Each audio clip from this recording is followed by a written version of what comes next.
I had all the disadvantages necessary for success. Born to an unwed single teenage mother in 1944, Oracle co-founder Larry Ellison was adopted by his aunt and uncle. He was raised in a modest two-bedroom apartment on the south side of Chicago. When you're raised on the south side of Chicago, you probably want to move someplace nicer. I think if it doesn't kill you, it makes you stronger. His adoptive mother, Lillian, was very caring and loving, and the two were very close. Larry only found out about his adoption when he was 12 years old. My dad just said right before dinner, "Oh, by the way, you were adopted and we're having meatloaf tonight."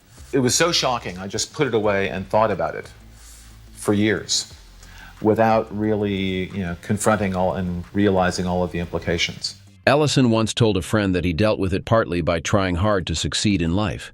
Even from the beginning, he felt he had something to prove. His adoptive father, Lewis, was a hard man, and he often clashed with the fiercely independent Larry Ellison. Ellison once said, his father never missed a chance to tell him he would never amount to anything. Larry mentioned, "I think my dad had a wonderful effect on me. It was a powerful motivation. If fire doesn't destroy you, you're tempered by it. I'm not sure I would recommend that everyone raise their children like this. There's got to be a better way, but it certainly worked in my case." At South Shore High School, Larry Ellison was not exactly a big man on campus. People hardly knew he existed. He joined no school-sponsored clubs, played no varsity sports, apparently did not distinguish himself in any way. He was very quiet, very withdrawn. Ellison did not stand out academically either. South Shore High had an honors program, but he was not in it. The problem, apparently, was that Ellison read the books he wanted to read instead of the ones he was told to read. Ellison said, "I never accepted conventional wisdom. This got me in a lot of trouble. It served me well later in life, but it got me in terrible trouble in a school system that tries to get you to conform." Though he always had a few good friends, Ellison always did things his own way. One of Ellison's passions was basketball. He never played on the school team. He was unwilling to yield to the authority of a coach, but he spent hours shooting baskets at the YMCA. In high school, Ellison did well in the areas he enjoyed and did a lot of reading on his own. But he was unwilling to study a subject just because the school required it, or complete an assignment just because a teacher said he had to. His schoolmate Abramowitz said, Ellison was generally self-centered, always inside his own head, but he was also capable of showing great concern and tenderness for his friends. Larry wasn't a nurturing person in that he would ask how your day was or whatever.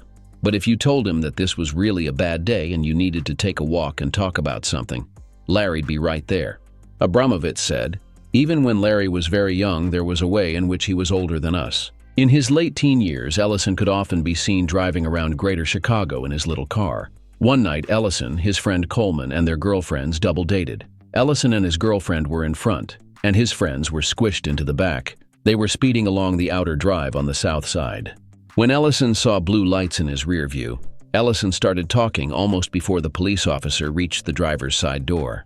His friend Coleman recalled, on the spur of the moment out of Larry's mouth came that he was a resident at the University of Chicago Medical School. He'd just gotten a phone call, and they wanted him to witness a craniotomy at Michael Reese Hospital, and that was why he was speeding. He was so convincing that the policeman wanted to give him an escort to the hospital.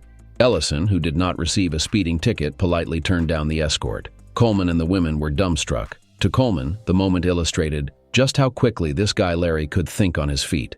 Ellison often said that the 20th century figure he admired most was Winston Churchill. Larry said, "I think Churchill saved Western civilization, and he had incredible courage to stand alone and support unbelievably unpopular issues." Larry had a lot in common with Churchill. Both were mediocre students. Both desperately sought the approval of their fathers to no avail.